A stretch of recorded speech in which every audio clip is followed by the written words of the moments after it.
And today marks day 5 of the government shutdown, and Republicans and Democrats couldn't be more of at an impasse. So no side appears to be ready to budge yet. And with House Speaker Mike Johnson already canceling all previously scheduled votes for this coming week, it's unclear exactly what's going to happen. As for Democrats, House Minority Leader Hakeem Jeffries says he'll be holding a virtual call with the House Democratic Caucus tomorrow. And New Jersey Democratic Senator Cory Booker also speaking about the stalemate on ABC's This Week today, calling the current shutdown standoff a tsunami of Donald Trump's creation. I care about Americans losing their health insurance, rates of death going up, hospitals being crushed, medical services ending in places in rural America. This is a tsunami of Donald Trump's creation. Donald Trump literally has said it's the president's responsibility to bring the parties together and negotiate a way through.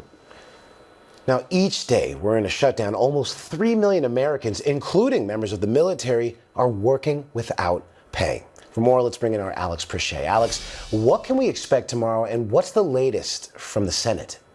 Well, like right now, not a heck of a lot as expected as we move now into this 6th day of a government shutdown. And that's a real big cause of concern.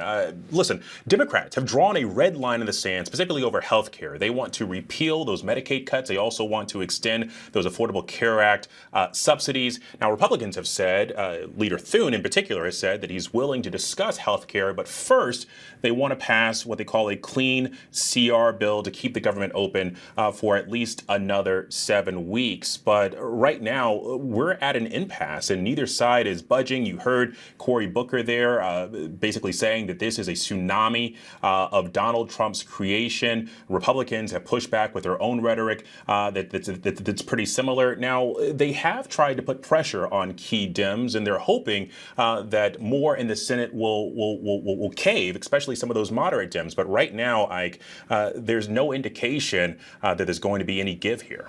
And Alex, what about President Trump's threats and attempts to put pressure on Democrats?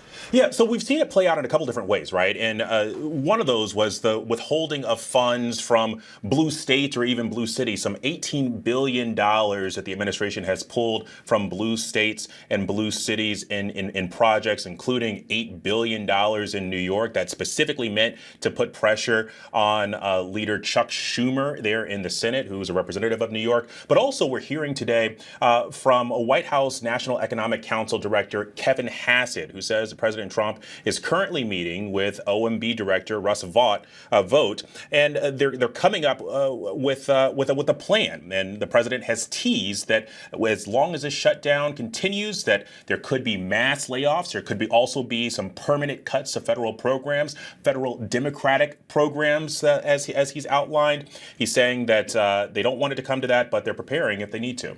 And Alex, what are we hearing from those impacted Americans? How are they faring during the shutdown so far?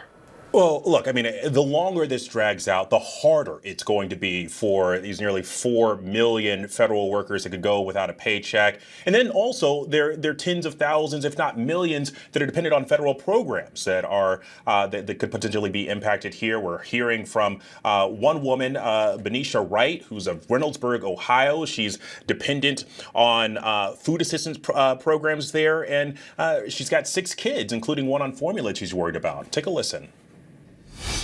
You know, I worry about my child not being able to eat because I cannot afford, a $300 bill in formula alone.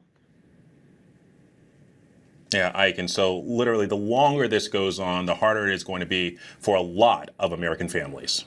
All right, Alex Perche, thank you for that.